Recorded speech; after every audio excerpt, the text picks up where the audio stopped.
So good early morning to you from Area 51 Raceway. My morning coffee.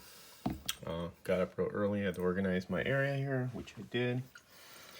And we're going to start here with the tires. So these haven't exactly dried yet. I probably should wait longer, but that's fine. I'm not going to true them, but I can handle them.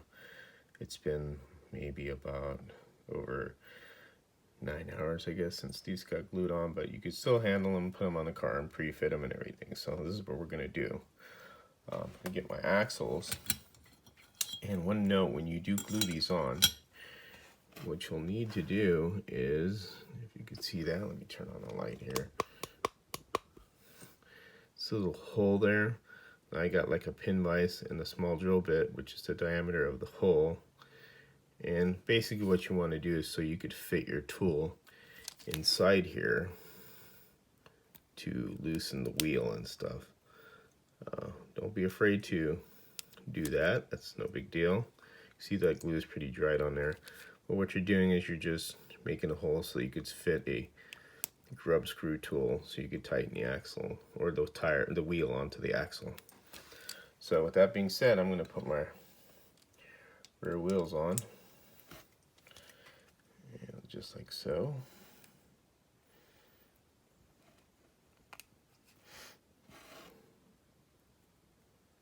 Just a little snug, nothing real super tight. They'll hold on pretty good. The same with the back.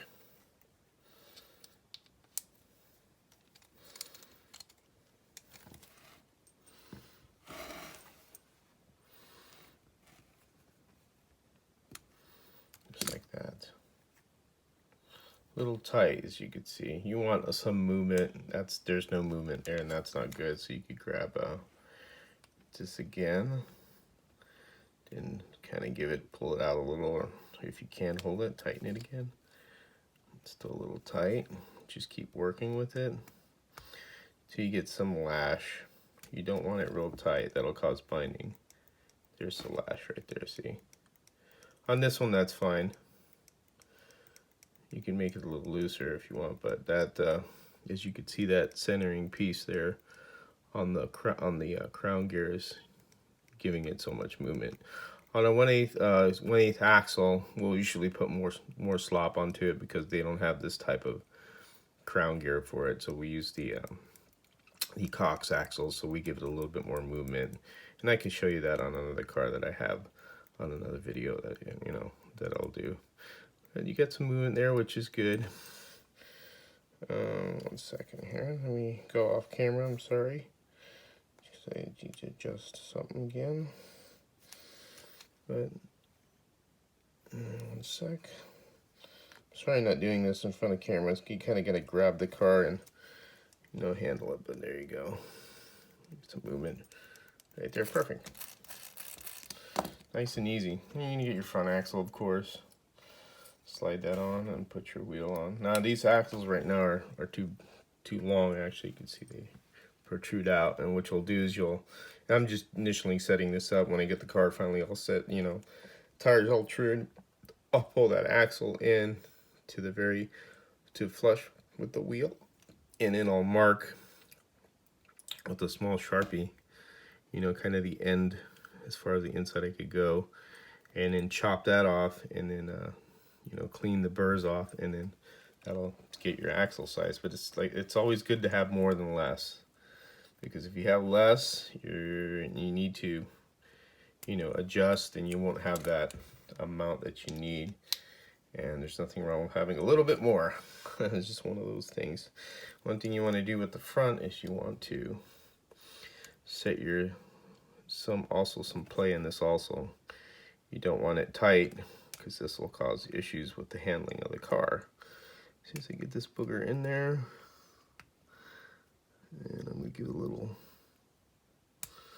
just like so. See, nice and free. That's what you want to see, how nice and free that spins. You hear that? That's exactly what you're looking for. You want that to be free and spinning like that. So there's it right there. We'll set it right there. Looks pretty cool with the gold wheels. And then we're going to get our guide And we're gonna put our clips in. Take that off for now. What you're gonna do is grab these clips, just like so. Some are different design where they're narrower on the bottom, and this is actually equal size on both. The narrow side, I would put it down inside to where it's gonna hit the braid, because you want a nice wide area to where you could solder your lead wires. So I got that one in there. Then I'm gonna grab this, and these are already, these are JK ones, by the way. They're pretty much folded in. If you need to pinch this, you can with a little pair of pliers to make it fit better, which is not too hard to do. You could just get give me a sec here. I don't have a pair of pliers that I need here. It's a little bit blue. I'm sorry, folks, I'm not prepared here what I'm doing, so why don't we just go with it. We'll just go with it like that. And yep, I dropped my see how easily you lose parts. I just dropped my little damn clip. So anyways, just like that. I'll have to find it, probably fell on the carpet there. And I'll push that in, and you want the button side up. That's what I usually do. And then you'll get a pair of pliers and grab the front here and then the back here, and you'll just kind of like push them in. I don't have a pair of needle nose, and I'm trying to see where I could find some. So I'm going to use these rather cumbersome ones that I use for stripping wire, and I could try and show you what I do. And hope you can see that on camera. You see I have the back here, and I grab the tip, and I'm just going to shove it in just like that. And it's in all the way. And you just fold your braid down, and that's that right there. That one's set. Now I gotta look for the other one that I dropped when I was getting stuff. So I'm gonna get some lights here. If you just give me a moment and look for it, and most likely it's somewhere where I can't find it. This is the part that sucks when you drop little parts. You don't know where it goes, and I'll probably have to get another one, and I'll probably find that one later, lying around somewhere. But if you'll excuse me, I'm still looking, so I'll grab another one, because sometimes that happens, and you have to, it's kind of like, oh, hold on a second, I moved all my stuff around here to make it easier to grab things. I'm organized this morning, and I'll grab another one. A second here, because I'm all unorganized here with this video, since I'm not on camera. Okay, there's another one. I'm going to be looking for that other one for a while. So I know I get bothered when I lose things, and then I start searching around for it. So, anyways, I'll find it somewhere later. Put those down. So here's the other one right here. A little annoyed with myself that I let it fall out like that. Put this on again, and you're going to bend that down, so you just pinch it. If this doesn't fit, like I said, you could pinch it with some pliers and it'll work. And these things fall out easy if you're not careful, as you saw. You're going to get this and the button side up. A little button goes upward. This is how I do it. Put it in there. Grab my pliers. See how I got the front there. And oh, missed that there. You're going to be careful you don't bend it, and push it in. And that's it. Nothing to it. Don't be afraid to do stuff. If you screw up, you screw up, man. Everybody does it. And there's the guide. All set. Then we're gonna try to get my big hand in the way. And I'm gonna put this on there. And slip this on. If this is tight also, you can get a rat tail file. And basically just do a quick scuffing if you need to widen it out. This one doesn't really have that problem. Sometimes when they make these, they're a little tight. And there you go, loose like that. You can get your guide nut, which I have this particular guide nut. And you're gonna thread it on And you want to make sure you don't, you know, cross thread it. You're just trying to thread it on. As you can see, that's crooked. Just try and get it straight as you can, and put it on there.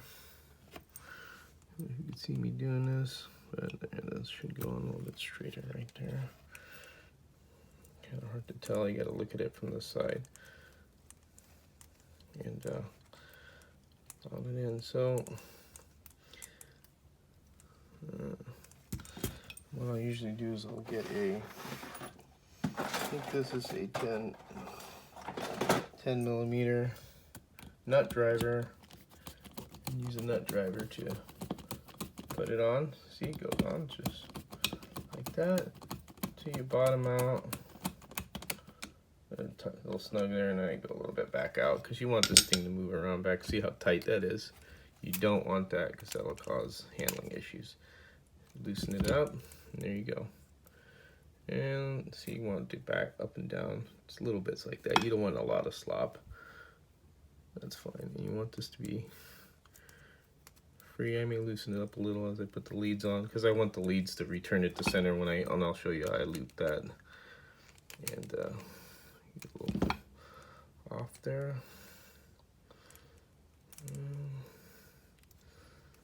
Yeah, that's not bad right there. So there we go. I'll put it on our block. Now, this is what I'm talking about when you have your guide flag on. Now you have your braids and everything. You can see how you have the wheels spinning there. See, they're not touching. They're not barely touching. As you can see, the lift on that, that's a lot. So this guide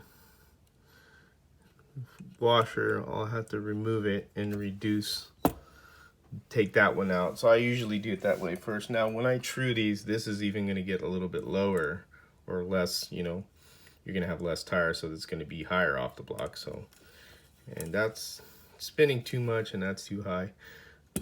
But that's just something of just initial trial out that I'm doing. So I mean that it's not exactly set up until you true the tires, and then you start adjusting your guide by using washers, and that's what your effect is, to barely, you want these things to barely like touch, and you'll see it from the front when we get it set up later on after I true these today. And I will true these and I'll do a video on truing. So that's basically the setup of putting your guide clips and your braids on, and then putting the guide on and getting an idea where you're at. You can run the car like this. You just want to see how the chassis runs, but it may topple off because this is too high. That's way too high. You want the tires to barely touch. So I'll have to true these and then take that big washer out and make my adjustments with my washers for my guide. So I'm going to remove this and just pretty much don't need it on right now. And as you can see, you have, excuse me, this washer is obviously too thick, and so I'm gonna go probably half of that and see where I'm at. And it's all of trial and error. When you put it on the track, you'll adjust the height, because as you're adjusting the height of this, now if I slam this all the way down, the only problem with this guide, see how these type of guides with this tongue here, you see how there's a gap there. It's just that may be an issue, and what we usually could do is trim that off if needed.